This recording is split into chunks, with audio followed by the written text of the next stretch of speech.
It's Tuesday, November 1st. From inside the WTOP newsroom, this is the DMV Download, brought to you by Steamfitters Local 602. Get an estimate and learn more at steamfitters-602.org. Well, we're a week out from the midterms, so in the next few days, we'll be looking at the candidates in the major races across the DMV, starting in Virginia's 7th District. That includes Prince William, Stafford, and Spotsylvania counties. WTOP's Congressional Correspondent Mitchell Miller sat down with Democratic incumbent Abigail Spanberger. Even though the ads portray her as completely in lockstep with House Speaker Nancy Pelosi, she's been at times critical of the Democratic leadership. And we also talk about Republican candidate Yesli Vega, whose campaign is energizing the right in the Commonwealth, making this race too close to call. Last week, former President Trump endorsed Yesli Vega. And interestingly enough, she has not touted that endorsement. Thanks for joining us. I'm Luke Garrett. And I'm Megan Cloherty. Well, it's a slugfest in Virginia's 7th District this campaign season. The ads are brutal. Here's one for Democratic incumbent Abigail Spanberger. First, Yesli Vega cheered the Supreme Court decision overturning Roe v. Wade. Next, Vega was caught on tape saying women can't get pregnant from rape. Then she made clear she favors a total ban on abortion, with no exceptions. And Republican candidate Yesli Vega doesn't pull any punches either. Washington liberals are out of control. Higher taxes, reckless spending, Democrats driving us off a cliff. Families are struggling more than ever. And Washington politicians don't take responsibility for their actions. But whose fault is it really? Biden, Pelosi, and Spanberger's reckless spending is driving up inflation. And it's a close and expensive race. The Cook Political Report lists this race as a toss-up, and $11 million sits between the two candidates vying for a seat in the House of Representatives.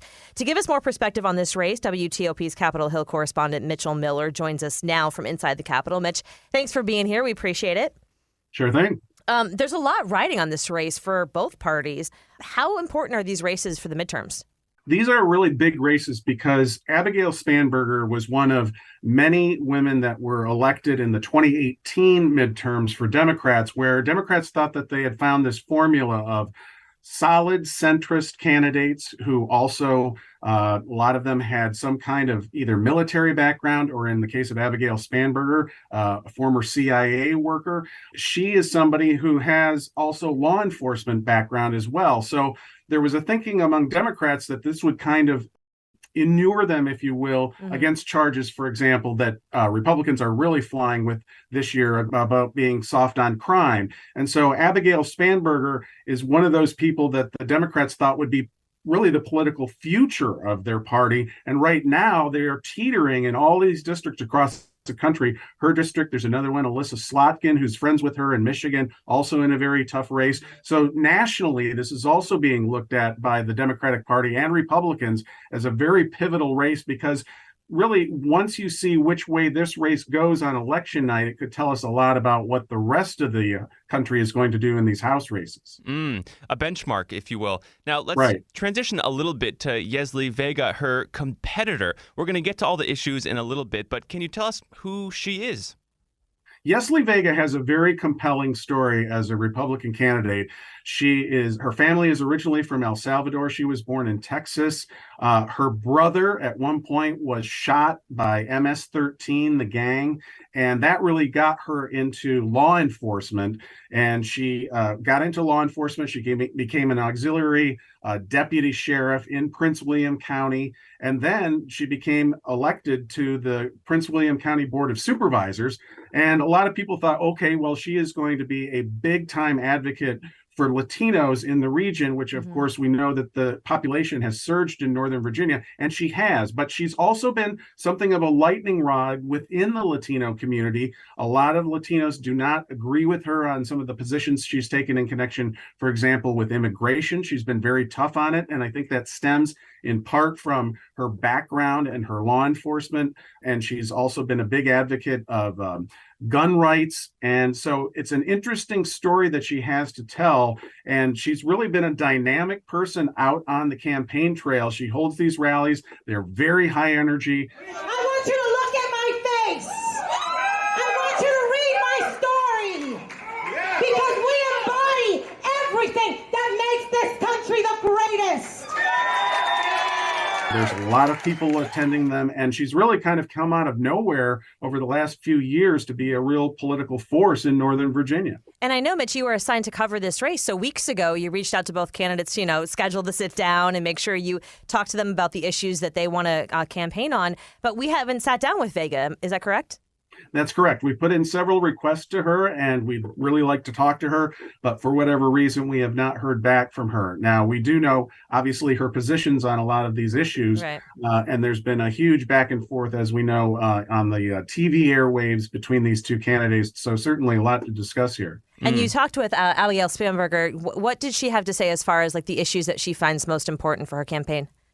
Well, she's trying to do this delicate dance that a lot of the Democrats are, in that they are facing these huge political headwinds on the economy and inflation. She's trying in some ways, like other Democrats, to stress that the fact that they did the infrastructure bill, that they passed this recent legislation that is going to bring down health costs. I'm proud that we have voted, and there's now a law that will allow Medicare to negotiate the cost of prescription drugs and put a cap on out-of-pocket costs for seniors. So she stressed a lot of the traditional things that many of the Democratic candidates are doing, but also what she's done is something a little bit different, and this is because she's a centrist candidate.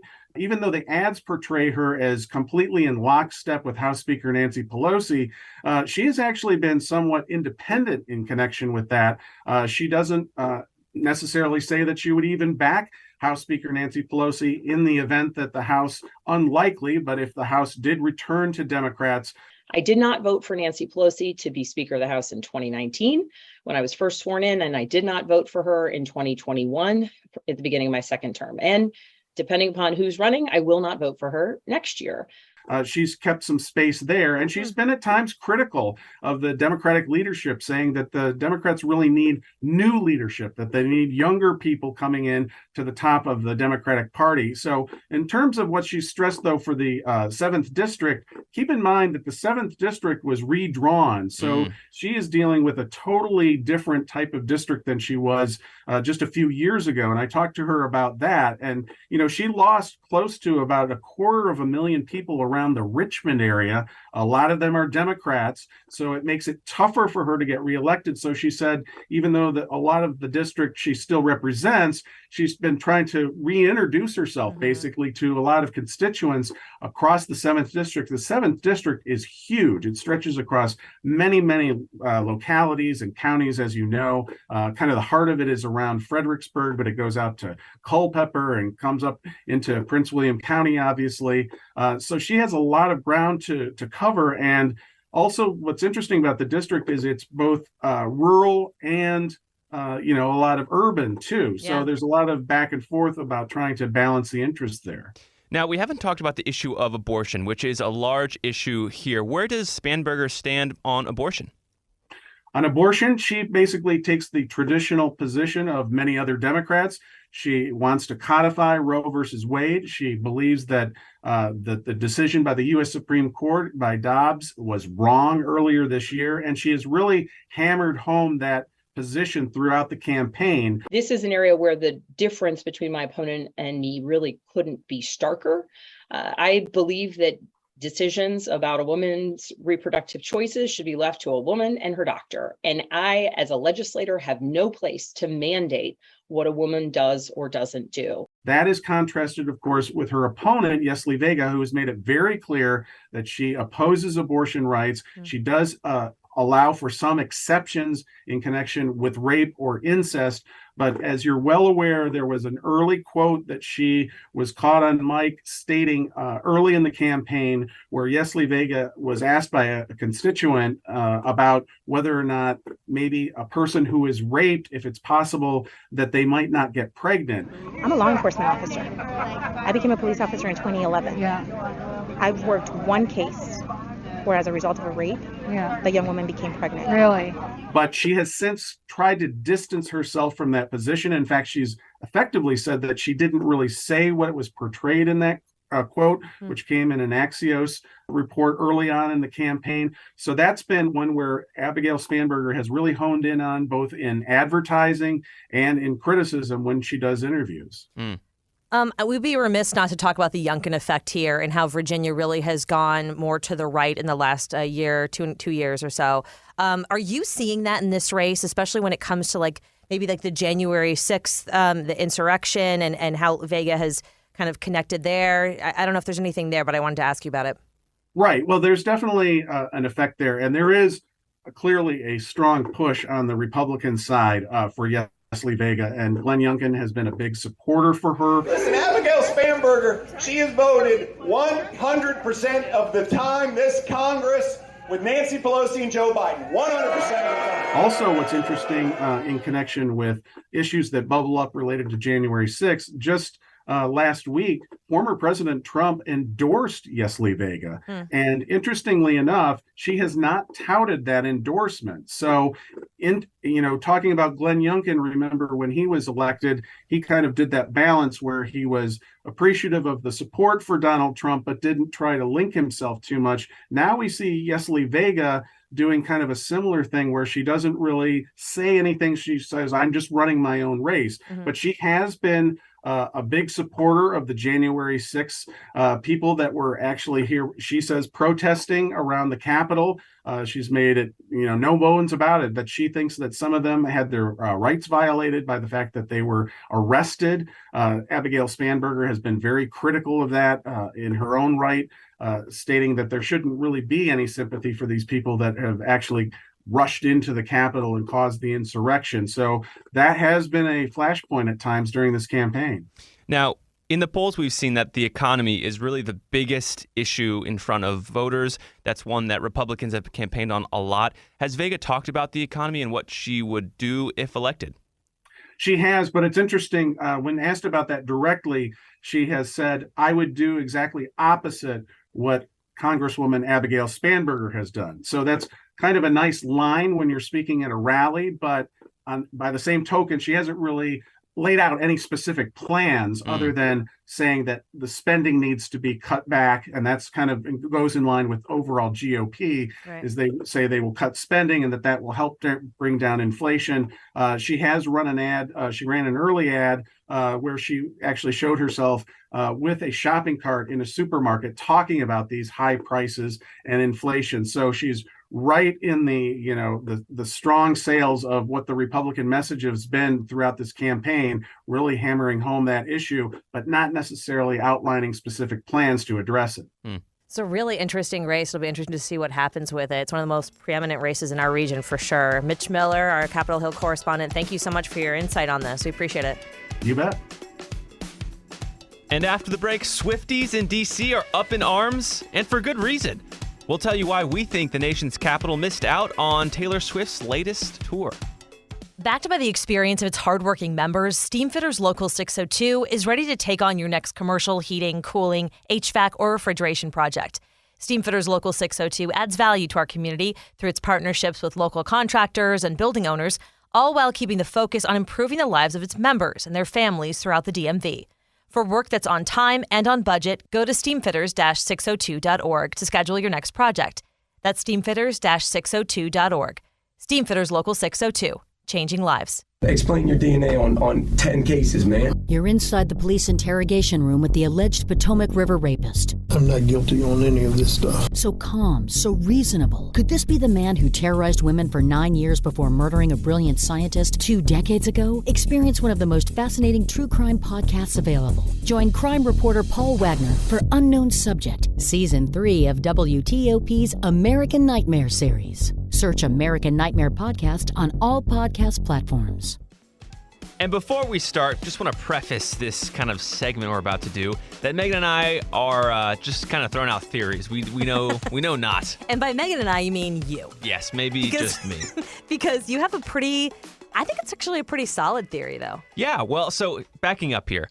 Taylor Swift released her new album, Midnights. I listened to a little bit of it. And just today, she announced her tour. Now, she hasn't gone on tour in a long time. It's been long awaited. Really? And the cities, were released where she's going to go on her tour. 27 cities across the country. Okay. D.C. is not included. Oof. And if you look at these cities, it's like, Philadelphia. That's such a bummer for people here, big fans. Totally. And D.C. definitely should have been on it. But The big question is, and what people in D.C. and the D.C. region are asking, are like, why the heck is she not coming here? And I think I know why. Wait, you're saying they're asking this like on Twitter, or like where are you seeing this conversation on Twitter happening? in conversation. Now, again, I could not sing to you a Taylor Swift song. Lies. That is lies. No, I seriously couldn't. That is such come on. No, seriously. Not one. Legitimately. Wait a minute. No, Okay, I'm not talking about off Shake this It album. Off. I could do like Shake It Off, like sure, but I couldn't like give you. I'm not like a deep fan, but I think Taylor Swift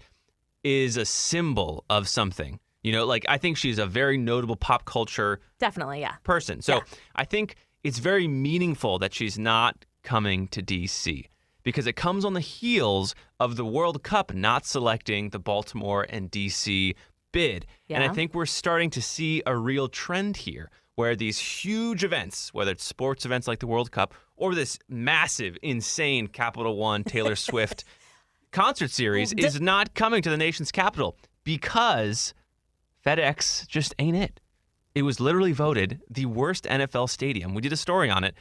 And it's like an old stadium. It doesn't have the proper sound equipment. I'm thinking, again, these are all theories. And I just don't think it's attractive for these huge events. And that's a huge problem for our region, I think. Wait a minute. So you don't think it has anything to do with the Commanders or anything like that? You think it's more about just the stadium, like the infrastructure? That theory I would write my name next to, but lightly, you know, with like in pencil. Like I wouldn't put my pen next to that theory. Okay, like all that's, right. that's sure. Maybe there's some political motivations but that here. doesn't make any sense because she could come to M&T Bank Stadium in Baltimore. But that's Baltimore. Like I guess that's true. I would want her to come to D.C. for the D.C. fans, but it's weird that your stadium thing falls apart if she's didn't pick Baltimore either. Well, she's going to Philly, right? And Philly's like really close to Baltimore. It's like, okay, the choice would be Philly or Baltimore. D.C. is like, D.C. is maybe 2 hours from Philly. So I think that's like the outlier. If you're gonna go to Philly, you would go to D.C. And she's not going to D.C. And I think it's the start of a trend. And until D.C. gets a proper new stadium, and again, this is just me kind of having fun with this idea. But the Washingtonian did an article about it that kind of echoed some of these theories that I had. And I've seen some other kind of Twitter threads of a similar nature. I get what you're saying. I don't know that I would put World Cup and Taylor Swift on the same level, per se. I'd say they're part of a similar trend. Obviously, the World Cup's way bigger and would garner so many more fans and yada, yada, yada. But, right. But yeah, but it's funny because even if you're not a Taylor Swift fan, that's a lot of money. People travel here, they spend a lot of money down, if they were going to go downtown for it, she could have two small Capital One arenas, but like concerts, but yeah. Not happening, people. Not happening. So heart goes out to all those Taylor Swift fans in D.C. who don't have a concert to go to in their own city. Womp, womp. Bummer. Yeah. All right. Well, I think you're one of them. And that'll do it for us today on the DMV Download. We are brought to you by Steamfetters Local 602, and our music is by Real World. Give us a review and rate our show if you get the chance. You can also find us on social media where we're posting content every day. You can find us also at dmvdownload.com on the World Wide Web. Oh, yeah. The DMV Download is a product of WTOP News. Listen on 103.5 in D.C., 107.7 in Virginia, 103.9 in Frederick, online at WTOP.com, and on the WTOP News app. Have a good night.